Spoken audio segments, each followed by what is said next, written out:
Hello' friends, আজি মই এখন বেলেগ ধৰণৰ গাড়ী দেখাব ওলাইছোঁ। এই গাড়ীখন অৱশ্যে হস্পিটেলৰ গাড়ী হয়। এইখন মোবাইল ব্লাড ডনেশ্যন ভান বুলি কয় এইখনক। এইখন কি কৰে আচলতে, যেতিয়া হস্পিটেলৰ বাহিৰত যেতিয়া ব্লাড ডনেশ্যন কেম্প পাতে, তেতিয়া এই গাড়ীখন তাত লৈ যোৱা হয় বাহিৰত। গাড়ীখনৰ ভিতৰফাল কেনেকুৱা হয়, কি আছে গাড়ীখনত, কেনেকৈ ব্লাড কালেকশ্যন কৰা হয় গাড়ীখনৰ ভিতৰত, তো সেইটো আজি আমি চাবলৈ গৈ আছোঁ। বলকচোন আমি গাড়ীখনৰ ভিতৰত যাব পাৰোঁ। আজি যিহেতু আপোনাৰ বিশ্বকৰ্মা পূজা হয়, গতিকে আজি গাড়ীখন বাৰু এনেই আছে। গাড়ীখনত কোনো ধৰণৰ ব্লাড ডনেশ্যন লৈ থকা হোৱা নাই। তো বলকচোন যিমানখিনি পাৰোঁ মই গাড়ীখনৰ ভিতৰত দেখাব চেষ্টা কৰোঁ। আৰু এটা কথা, এই গাড়ীখন আপোনাৰ মাৰোৱাৰী হস্পিটেলৰ হয়। যিহেতু আপোনালোকে বহুতে জানে যে মাৰোৱাৰী হস্পিটেলত এটা ব্লাড বেংক আছে, তো তাত এই গাড়ীখন ব্যৱহাৰ কৰা হয়। যেতিয়া ব্লাড কালেকশ্যনৰ কাৰণে বাহিৰত যায়, কেম্প পাতে, তেতিয়া গাড়ীখন আপোনাৰ ব্যৱহাৰ কৰা হয়। তো বলকচোন গাড়ীখন এবাৰ চাই লওঁ ভিতৰ ভাগ। তো বলক এবাৰ সোমাই যাওঁ ভিতৰত। মই আগফালে সোমাইছোঁ বাৰু। মই দেখাইছোঁ গাড়ীখনৰ ভিতৰৰ ফাল।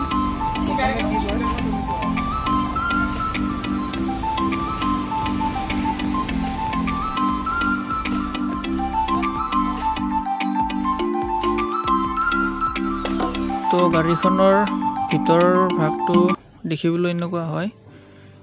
আপোনাৰ আগত দেখিছে যে এখন সৰু, মই দেখাই দিছোঁ, এই যিখন টেবুল দেখিছে, ইয়াতে আপোনাৰ এখন চকীত ডক্তৰ বহে আৰু এখন চকীত ডনাৰক বহোৱা হয়।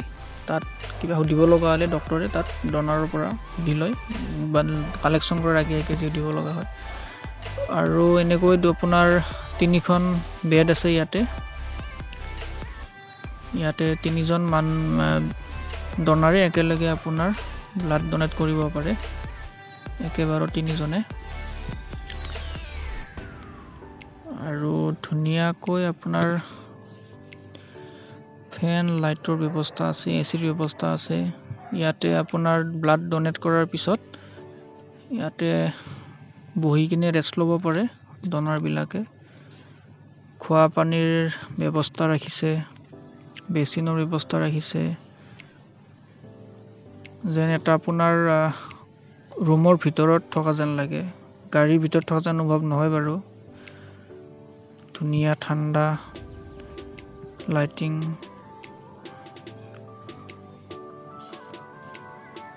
ৰূপখনো বৰ ধুনীয়া।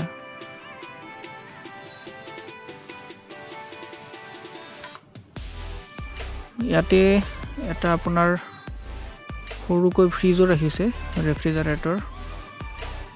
ইয়াতে আপোনাৰ যেতিয়া ব্লাড কালেকশ্যন কৰা হয়, তাৰপিছত ইয়াতে ব্লাডটো ইয়াত ৰাখি থোৱা হয়।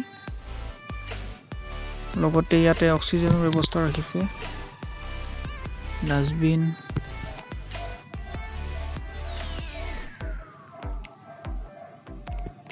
অকণমান জেগাতে বহুতখিনি বস্তু ৰাখিছে, বহাৰ পৰা আদি কৰি, বিচনাৰ পৰা আদি কৰি, খিৰিকী, চিচি কেমেৰাও আছে।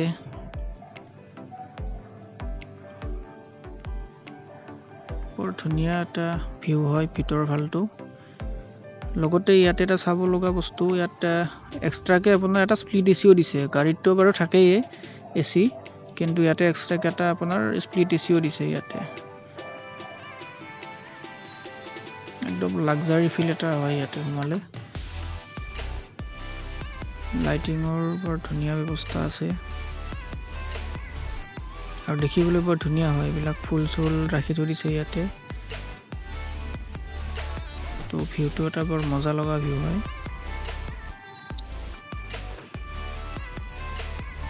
বলকচোন এইবাৰ গাড়ীখনৰ আগফালটো একবাৰ দেখাই লওঁ, আগফালেনো কি আছে। তো তো এইটো হ'ল আপোনাৰ ড্ৰাইভাৰৰ সিট ইয়াৰ পৰাই গোটেইখিনি কন্ট্ৰোল হয় ভিতৰৰ এচিৰ পৰা আদি কৰি লাইটিঙৰ পৰা আদি কৰি গোটেইখিনি ইয়াৰ পৰাই কন্ট্ৰোল কৰে লগতে ইয়াতে এম্বুলেন্সৰ নিচিনা আপোনাৰ সাইৰেনৰ ব্যৱস্থা ৰাখিছে সাইৰেন মাইক্ৰোফোন ৰাখিছে আৰু এটা এডিশনাল সিট আছে টেকনিশিয়ান বহিব পাৰে তো এবাৰ বাহিৰত লৈ গৈছো আপোনালোকক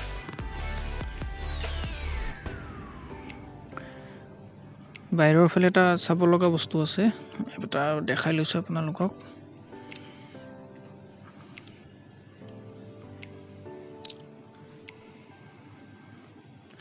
এই গাড়ীখনৰ ওপৰত দেখিছেনে আপোনালোকে ৰঙা আৰু বগা টাইপৰ এখন সানৰুফ হয়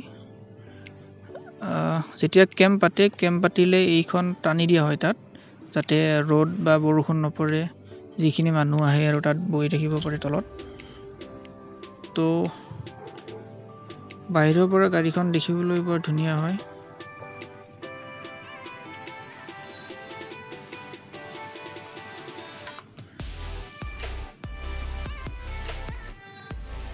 ওভাৰঅল ভিউটো ক'বলৈ গ'লে গাড়ীখন বৰ সুন্দৰ দেখিবলৈ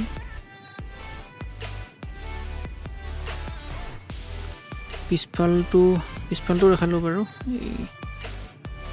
ডনেট ব্লাড সেভ লাইফ তো আপোনালোকৰ ব্লাড ডনেট কৰিব পাৰে কাৰোবাৰ জীৱন বচাবৰ কাৰণে আহক আৰু ইয়াতে ব্লাড ডনেট কৰি যাওক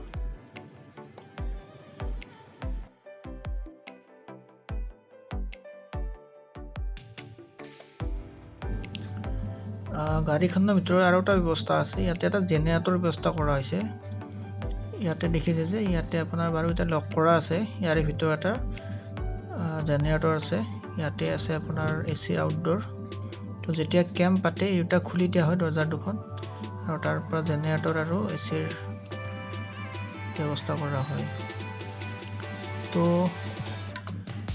ভিডিওটো চাই কেনেকুৱা লাগিলে জনাবচোন কমেন্টত আৰু মোৰ চেনেলটো সাবস্ক্ৰাইব কৰি দিব যদি ভাল লাগিছে ভিডিওটো থ্যাংক ইউ